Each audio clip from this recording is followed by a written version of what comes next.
ওং বিষ্ণুপাদায় কৃষ্ণপৃষ্ঠায় ভূতলে শ্রীমতে জয়পতাকা স্বামিনীতি নামিনে নমো আচার্যপাদায় নিতাই কৃপাপদায়িনে গৌরপাতা দামোদর নগর গামতারিণে। আজকের আমাদের গীতা মাহাত্ম্য চতুর্থ অধ্যায়। ভগবান বিষ্ণু বললেন, প্রিয়ে লক্ষ্মী, এবার শ্রীমদ্ ভগবদ্গীতা চতুর্থ অধ্যায়ে মাহাত্ম্য বর্ণনা করব। বারাণসী গঙ্গার তীরে বিশ্বনাথের মন্দির অবস্থিত। সেখানে ভরত নামে এক সাধু বাস করতেন।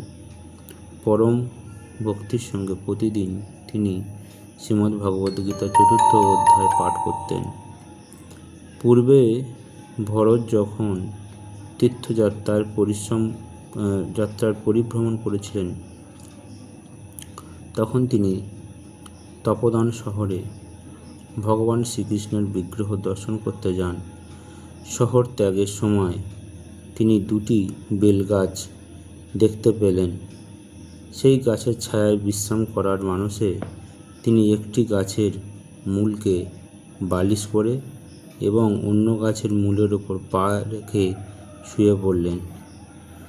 ভরতের সেই স্থান ত্যাগের পর দুটি গাছ শুকাতে শুরু করে। 5-6 দিনের মধ্যে দুটি সম্পূর্ণ শুকিয়ে মারা যায়।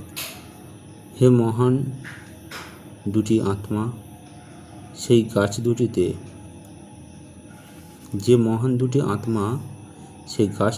বসবাস করত, এক ধার্মিক ব্রাহ্মণের কন্যা রূপে জন্ম নিল। তারা যখন 17 বছরের পা দিল, তখন তারা বারাণসীতে তীর্থযাত্রা করতে গিয়েছিল।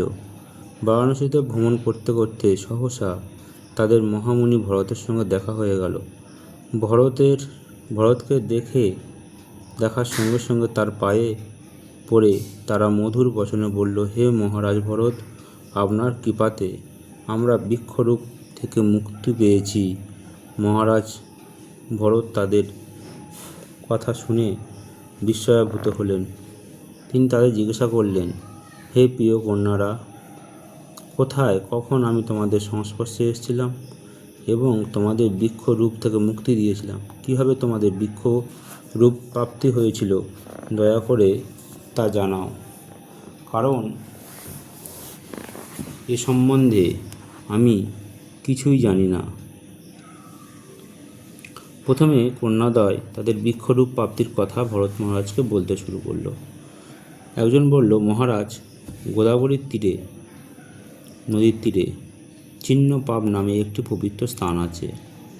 সেই সচতপা নামে সেখানে একজন ঋষি বাস করতেন। তিনি খুব মহান ও কঠোর কৃচ্ছ সাধনা করছিলেন। গ্রীষ্মকালে তিনি অনেকগুলি অগ্নিকুণ্ডের মাঝখানে বসতেন এবং শীতকালে শীতল নদীতে দাঁড়িয়ে থাকতেন। কালক্রমে তিনি সম্পূর্ণরূপে বিশুদ্ধ হন এবং ইন্দ্রিয় দমনে সম্পূর্ণ সক্ষম হন। এইভাবে ধীরে ধীরে তিনি লীলা পুরুষোত্তম ভগবান শ্রীকৃষ্ণের পাদ পদ্ম লাভ করেন। পিতামহ ব্রহ্মা প্রতিদিন ঋষি সচতপার দর্শন করতে যেতেন এবং কৃষ্ণ সেবা সম্বন্ধে তাকে প্রশ্ন করতেন। ইতঃবৎসরে সচতপা ঋষি তপস্যা দেখে দেবরাজ ইন্দ্র চিন্তিত হলেন। তিনি ভাবলেন যে একদিন সচতপা তাকে তার স্বর্গরাজ্য পদ থেকে উচ্ছেদ করবে।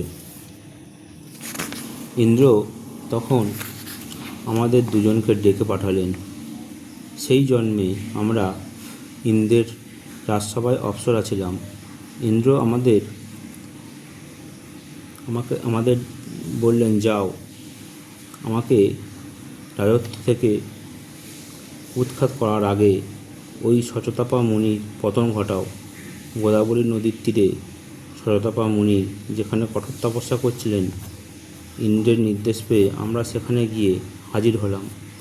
আমরা মুনির খুব ঘনিষ্ঠ হয়ে উদ্দীপক নৃত্য গীত শুরু করে দিলাম। উদ্দেশ্য আমাদের সঙ্গে তার যৌন সম্পর্ক গড়ে ওঠে। নৃত্যরত অবস্থায় আমাদের গাত্রপা শিথিল হয়ে খসে পড়ল। আমাদের কুচযুগল অনাবৃত হলো। মুনি তখন হাতে জল নিয়ে আমাদের অভিশাপ করলেন, করে বললেন, যা, তোরা দুজন গঙ্গা নদীর তীরে বেলগাছ হয়ে থাক। অভিশাপ বাক্য শুনে আমরা মুনির চরণে নিপতিত হয়ে ক্ষমা প্রার্থনা করলাম। তাকে বুঝিয়ে বললাম যে আমরা দেবরাজ ইন্দ্রের আজ্ঞাবাহী দাসী বই কিছু নয়।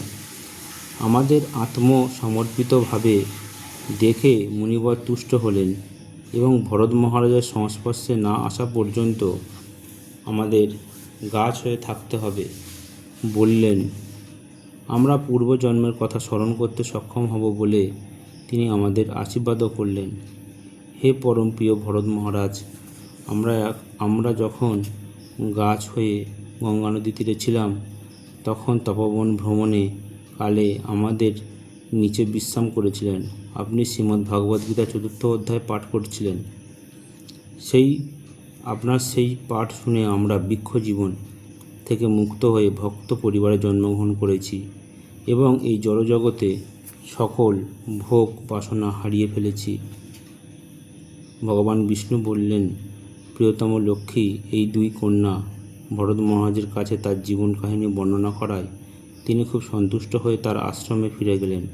কন্যাদ্বয় সারা জীবন শ্রীমদ্ ভগবদ্গীতা 4th অধ্যায়ে অতি যত্ন সহকারে পাঠ করে আমার শ্রীপাদ পদ্ম লাভ করল।